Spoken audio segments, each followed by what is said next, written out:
Part 2 Xeon and डोंगा के किस्से शुरू होती है।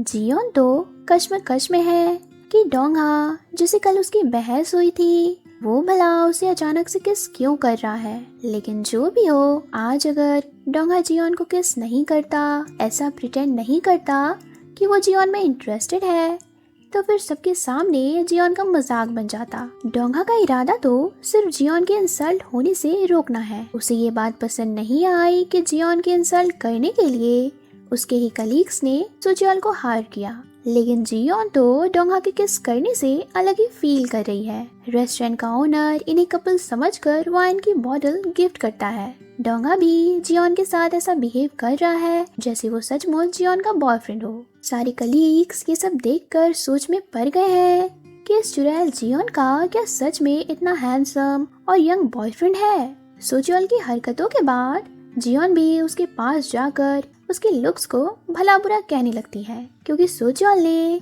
उसे स्टेज पे सबके सामने आंटी कहा। सोजियोल को समझ आ गया है कि उसने किस टाइप की लड़की से पंगा लिया।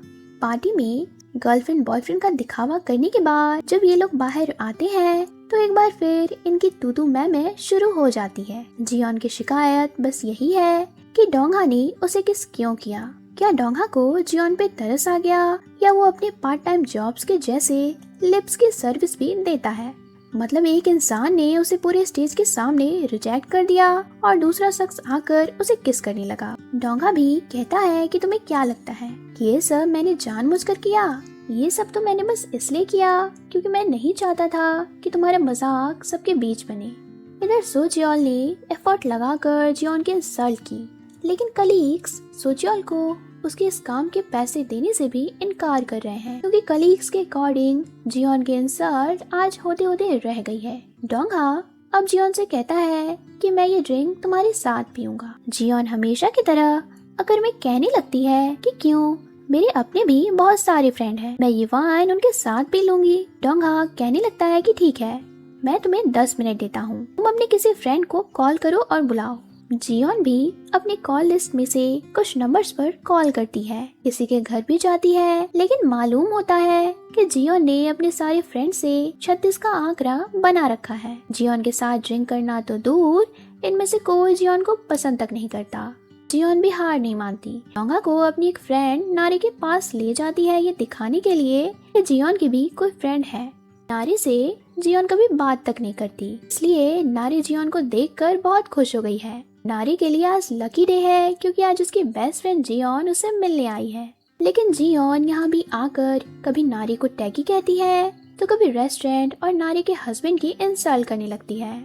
नारी का हस्बैंड भी जियोन को सिर्फ इसलिए बर्दाश्त कर रहा होता है क्योंकि उसकी वाइफ नारी जियोन को बहुत पसंद करती है। अब बातों ही बातों में नारी कॉलेज के एक इंसिडेंट का जिक्र करती है, जिसे सुनकर खरूसी जियोन भी सबके साथ हंसने लगती है। अब थोड़ी देर बाद डोंगा सबको बाय कहकर चला जाता है। डोंगा घर जाता है तो सोजियोल उसे बहुत सुनाता है कि डोंगा तुम मेरे फ्रेंड होकर उस लड़की के साथ टाइम स्पेंड कैसे कर सकते हो, उसने आज मेरी लुक्स की इंसल्ट की है। डोंगा भी सोजियोल की खिंचाई करते हुए कहने लगता है कि अगर किसी ने कहा है कि तुम्हारा फेस कुकुम्बर किमची जैसा है तो हो सकता है कि इस बात में दम हो, लेकिन हमेशा खुश रहने वाले डोंगा के लाइफ में एक दर्द भी है जो कहीं ना कहीं डोंगा की लाइफ में अधूरापन फील करवाती है। दरअसल डोंगा की एक्स गर्लफ्रेंड 3 साल पहले मर चुकी है, जिसे डोंगा बहुत प्यार करता था, और आज 3 साल बाद भी डोंगा अपनी गर्लफ्रेंड की दी हुई प्लान को देखकर उसे मिस कर रहा है। नेक्स्ट मॉर्निंग होते ही जियोन रोज की तरह ऑफिस आती है। कलीग्स तो जियोन को देखकर ऐसा प्रिटेंड कर रहे हैं जैसे उन्हें आज बहुत सारा काम है, बट जियोन के सामने किसी की कोई टेक्निक नहीं चलती है। जियोन अपने विच वाले अंदाज में इन्हें कहती है, कल तुम लोगों ने मुझे एम्बैरस करने के लिए प्लान बनाया था, इस बात के लिए मैं तुम्हें माफ कर सकती हूँ, इसलिए 24 आवर्स के अंदर मेरे पास आकर पूरे पोलाइटली वे में मुझसे माफी मांगो। कलीग्स तो जियोन के खिलाफ आए दिन प्लानिंग करते हैं और जियोन भी आए दिन इन्हें काम का प्रेशर देकर टॉर्चर करती रहती है। ये सिलसिला ऑफिस में बस यूं ही चलता रहता है।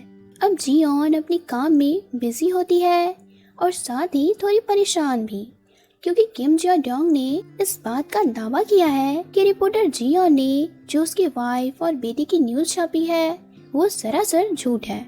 लेकिन परेशानियां एक तरफ और मॉम की चिंता एक तरफ।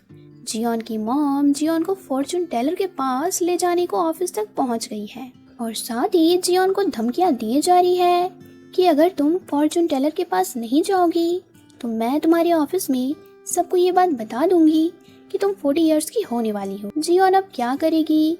वो दुनिया से जीत सकती है बट अपनी मॉम से नहीं।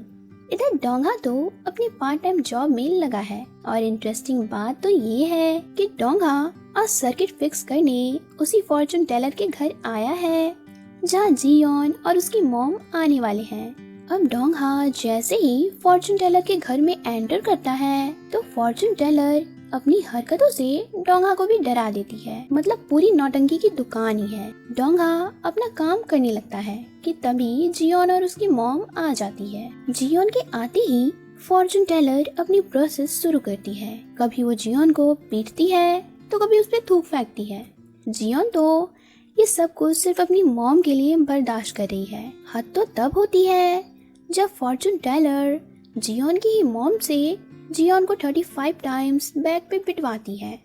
जियोन को काफी दर्द हो रहा है मगर फॉर्चून टेलर के मुताबिक ये सब करने से जियोन का बैड लक डिस्ट्रॉय होगा और उसके लाइफ में उसे सच्चा प्यार मिलेगा। लेकिन जहाँ एक तरफ जियोन दर्द में है वहीं दूसरी ओर डोंगा चुप कर ये सब कुछ होते हुए देख रहा है। जियोन तो आज तक अनमैरिड सिर्फ इसलिए है क्योंकि 6 साल पहले उसकी शादी वाले दिन ही उसका होने वाला हस्बैंड उसे छोड़कर चला गया था और आज तक वापस लौटकर नहीं आया है। इन सब के बाद जियोन और उसकी मॉम जाने लगती हैं और गलती से जियोन अपने फोन के जगह डोंगा का फोन लेकर चली जाती है। डोंगा भी इलेक्ट्रिसिटी प्रॉब्लम को ठीक कर जल्दबाजी में जियोन का पड़ा हुआ फोन उठा लेता है। थोड़ी देर बाद डोंगा को मालूम होता है कि ये फोन उसका नहीं बल्कि जियोन का है। तो डोंगा जियोन को कॉल कर फोन एक्सचेंज करने को कहने लगता है। जियोन तो अपनी लाइफ में हो रही हर बात से ही परेशान है, इसलिए वो बैठकर ड्रिंक करने में लगी है। नारी के हेल्प से डोंगा अपना फोन लेने जियोन के पास पहुंच जाता है, लेकिन नशे में जियोन पूरी पागलों जैसे बातें कर रही है। इनफैक्ट जियोन और ज्यादा ड्रिंक करने के लिए ड्रिंक ऑर्डर करने लगती है। डोंगा जियोन को ऐसी कंडीशन में अकेले छोड़कर नहीं जा सकता, इसलिए वो डिसाइड करता है कि वो खुद जियोन को उसके घर ले जाएगा। लेकिन दिक्कत की बात तो ये है कि जियोन जब नशे की हालत में होती है तो उसकी हरकतें डरावनी सी हो जाती हैं और इस वक्त वही हरकतें जियोन कर रही है। डोंगा बेचारा जियोन की हरकतों को देखकर हैरान हुआ जा रहा है और बहुत मुश्किलों से डोंगा जियोन को उसके घर तक ले आया है। अब जियोन नशे की हालत में ही डोंगा को घर में आकर उसके साथ ड्रिंक करने को इंसिस्ट करने लगती है। डोंगा भी ना चाहते हुए ड्रिंक करने को मान जाता है और इसी वक्त जियोन और डोंगा एक दूसरे के क्लोज आ जाते हैं। एक दूसरे को किस करते करते ये लोग बेडरूम में भी चले जाते हैं। बात आगे बढ़ने ही वाली होती है कि जियोन बाय चांस डोंगा के आईडी कार्ड को देख लेती है और एज देखकर तो जियोन का पूरा नशा ही उतर जाता है, क्योंकि डोंगा की एज 25 इयर्स है। मतलब जियोन 40 इयर्स की होने वाली है और 25 इयर्स के बच्चे के साथ वो बेड शेयर करके गुनाह नहीं कर सकती। कहीं डोंगा ने उसके खिलाफ सेक्सुअल हैरेसमेंट का केस कर दिया तो डोंगा इधर इस रोमांटिक माहौल को एंजॉय करने में लगा है। लेकिन डोंगा के इस रोमांटिक मूड को जियोन स्पॉइल कर देती है। वो डोंगा को एक किक मारकर जमीन पर गिरा देती है। डोंगा की शक्ल तो देखने लायक है। वो समझ ही नहीं पा रहा है कि जियोन ने ऐसा क्यों किया है। इसी सीन पे सेकंड पार्ट खत्म होती है। अब हम मिलते हैं नेक्स्ट पार्ट में। Thanks for watching.